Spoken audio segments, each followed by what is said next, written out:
ambulance! Call an ambulance! But not for me!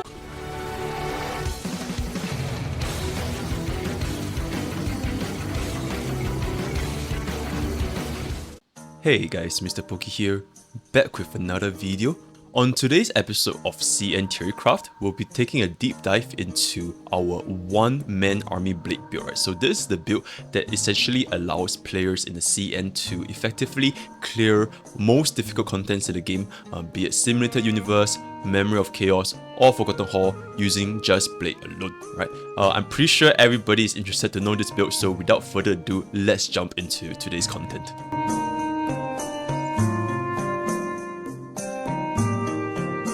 So for our disclaimers, our one-man army blade will now be labelled as OMA blade. There's two things to consider when it comes to bragging rights as well as resource efficiency, because most of the time, in fact I would say 99.99% of the time, there's no reasons for players to ever run blade alone instead of a full team, right?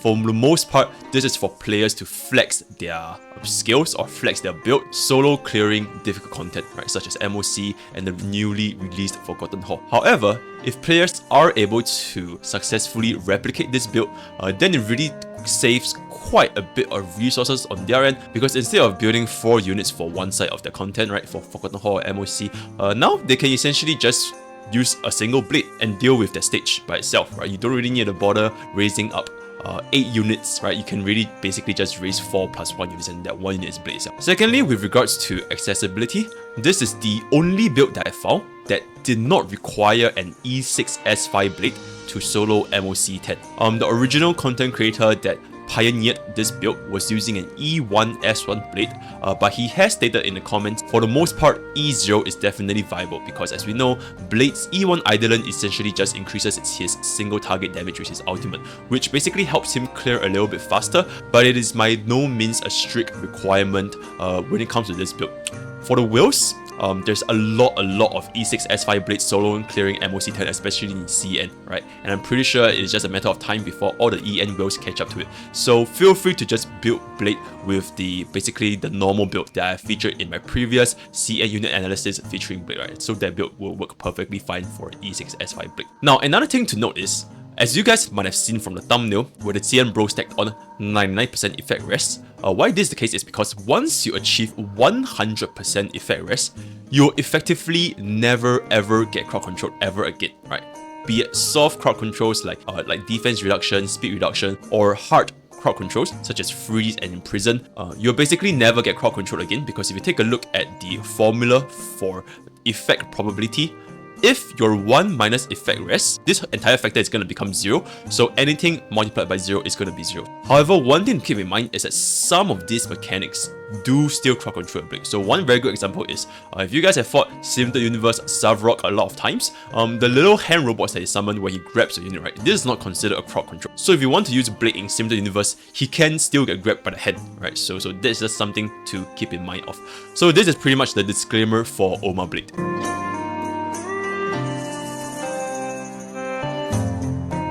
Now let's get into the theory behind OMA blade, right? Instead of building 4 units for one side of the team, why not just build 1, right? So introducing OMA blade, where he can essentially help you clear the entire stage by himself, right? To become an OMA, right, to become a one-man army, Blade has one extremely fatal weakness that needs to be addressed, which is crowd control, right? Because the moment your Blade gets crowd control, you are no longer able to do follow-ups, it's going to take longer to reach your turn, so you're going to have slower self-sustain, and you basically cast your outs at a slower rate, right? So without the damage of an E6 S5 Blade, enemies can easily overwhelm and defeat our OMA blade, which essentially has very low items like E0, E1, E2, this kind of stuff. So if we are able to ensure that our OMA blade is tanky enough and resistant to crowd control with effectively nearing 100% effect rest, then he will pretty much be unkillable, right? As long as he can always out back to 50% HP every time he is near death, right? So he pretty much becomes like a terrarium, right? He's a very self-sustained unit that he'll just function by himself and never ever die, right? So that is effectively what we're trying to build here. How can we make Blade effectively unkillable, right? And to address this, we have to stack on effect rest, right? So that is the whole theory behind OMA Blade.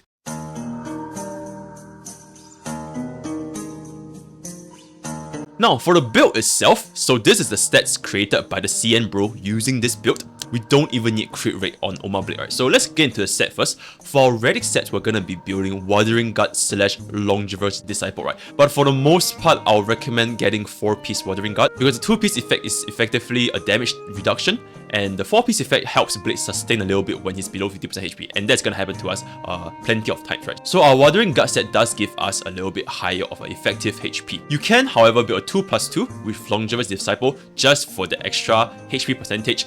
Keep in mind, we do not need Longivorous Disciple's 4-piece effect because we do not need any crit rate at all, right? So for our 2-piece, it's 100% going to be Broken Kill, right? Because it does have effect rest. For our Light Cone, our Signature Light Cone is going to be the highest recommendation because this is the only Light Cone that gives us HP percentage. If you don't have Signature Light Cone, that's also perfectly fine. We can use Clara's S1 or Arlen's S5, as mentioned in my CN unit analysis for Blade earlier, right? For our relic substats, Boots, Chest, Rope, and Orb, or rather Sphere, it's all going to be HP, right? Every single one of these subsets is going to be HP. We just stack on as much HP as humanly possible. We're not going for crit rate, we're not going for ER, we're not going for speed, only HP, right? When it comes to relic substats, we're gonna all-in effect resistance as high as humanly possible to get close to the 100% effect rest, right? Once we do achieve 100% effect rest, then every single other subset we want to go into HP percentage or defense percentage to increase our tankiness, right? So we have absolutely zero concern for crit chance, attack, or speed, right? We just want Blade to be as tanky as humanly possible, right? Become an extremely tanky unit. That's how we're gonna be achieving our Oma Blade.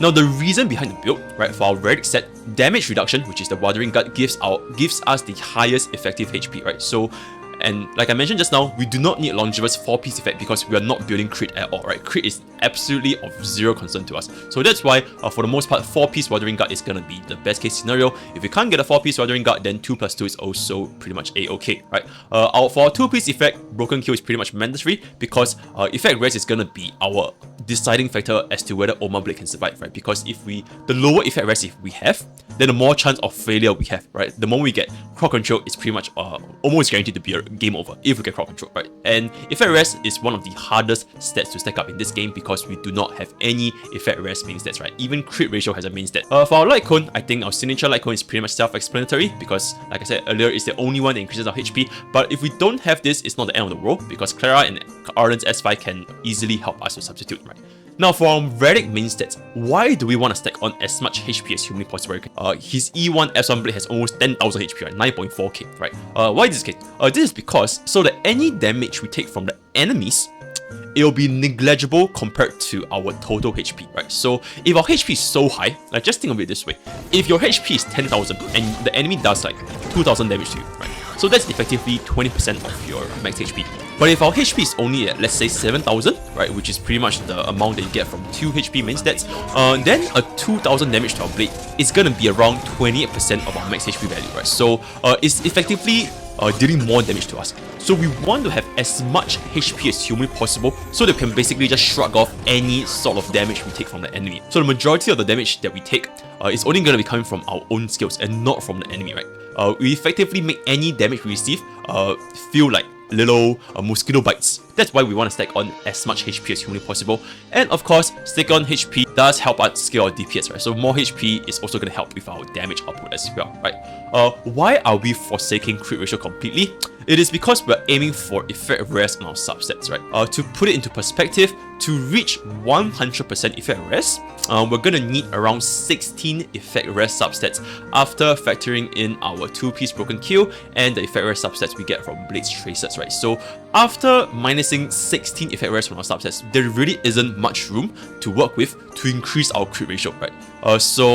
Stacking on a crit ratio main stat is honestly not that beneficial for us when we can't even get much crit ratio from our subsets. That's why we're choosing to completely forsake crit ratio. However, keep in mind, if you're using a whale blade, right, like E6 S5 blade, please don't do this, right? You should still stick to the standard build, which is our HP rope, speed or HP boots, crit chance or crit damage chest, although if you're a whale, which is with an E6 blade, then you definitely should go for crit damage chest, right?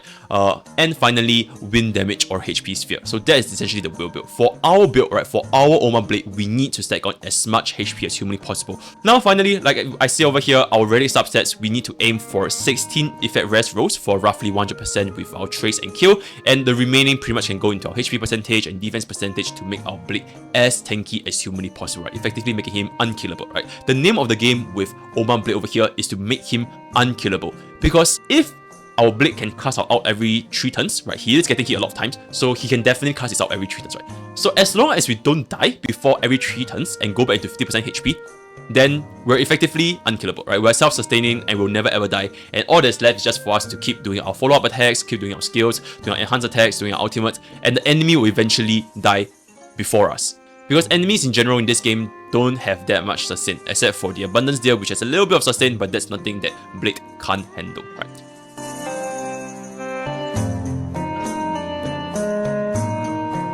Now, for the pros of this build, this number 1 factor is going to be one of the biggest reasons, I would say. It is the reduced overall investment, because effectively, once you perfect this build, you only need to raise this 1 Oma Blade to take on any MOC flaws that have a wind weakness. You might face a little bit more of a difficulty if you face an enemy that don't have wind weakness, because not being able to break a target is a massive DPS loss, right? So there's a chance that you might fail, or you might not be able to 3-star because it'll take too many turns, right? So generally speaking, if any MOC flaws have a wind weakness, you can pretty much just bring Oma Blade and deal that stage, right?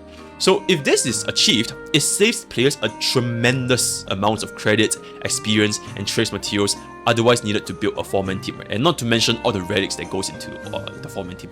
So this is pretty much the number 1 benefit why you want to build Oma Blade, right? So reduce overall investment. Number 2, we also have relic resourcefulness. So think about all the relic farming that we have done, and all the wasted gears that we don't use for our DPS, right?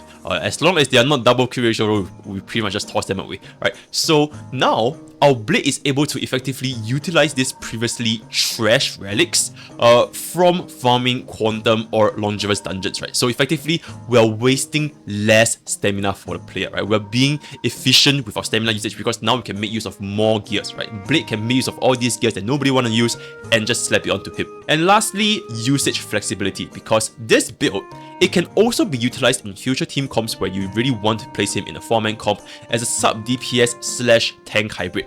And this is especially useful when future units can increase our blade's taunt value, right? Forcing the enemy units to always hit our Oma Blade. And I'm not gonna say who's gonna provide this taunt value, but for those of you who know, you'll know, right?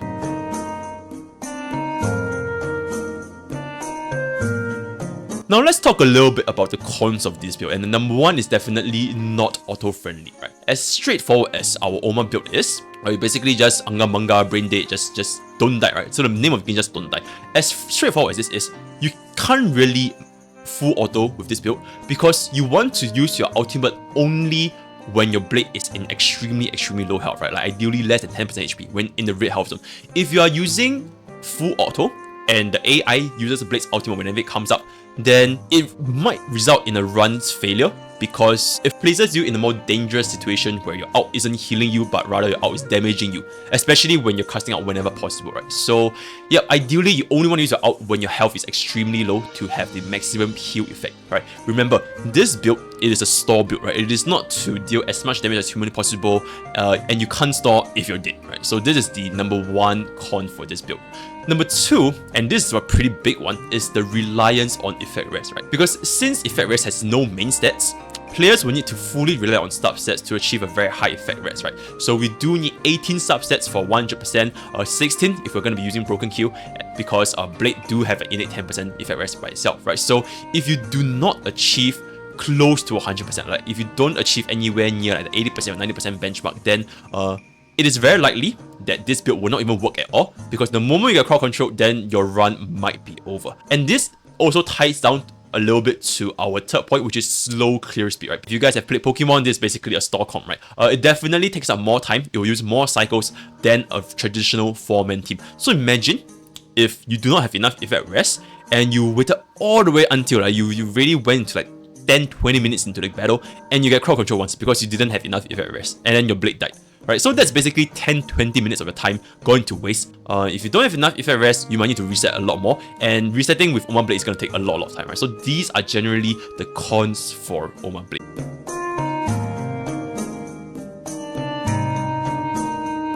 So in summary, Oma Blade is our very first self-sustaining DPS, right? It allows our players to drastically reduce resource investments into a team development of 4 if our Oma Blade can take on the content by itself, effectively saving 3 team members' investment costs, right? While any high Eidolon blades can easily achieve this build is an excellent way for even low spenders to achieve and flex an Oma clear, because I think anybody can recognize the achievements of clearing a endgame difficulty with only a single unit, right? So yeah, and now even low spenders can achieve this with our Oma Blade build. Also, we're able to pivot into a future 4-man team if we ever need a sub DPS or tank, because Oma Blade is basically unkillable, right? You can pretty much just slot him into a 4-man team, pairing out with a support that increases taunt value, while the main DPS and the secondary support deal a ton of damage, right? So yeah, that being said, the biggest difficulty I would say players may face is getting 16 subsets on effect res, right? This is especially challenging because you're effectively gambling a 1 in 4,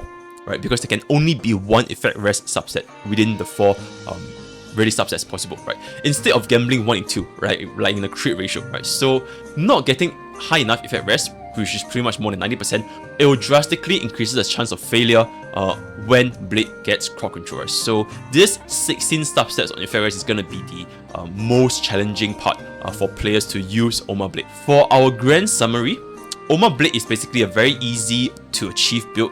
Even if you have an E0 Blade, it's definitely doable, but it is very difficult to perfect because of its high requirement on our 16 effect res subsets. So with that, we have come to the end of today's content. Hope you guys managed to learn something new today, and if you guys do manage to try and achieve this build, let me know how it goes for you, right? That's all I have today, and I'll see you guys next time.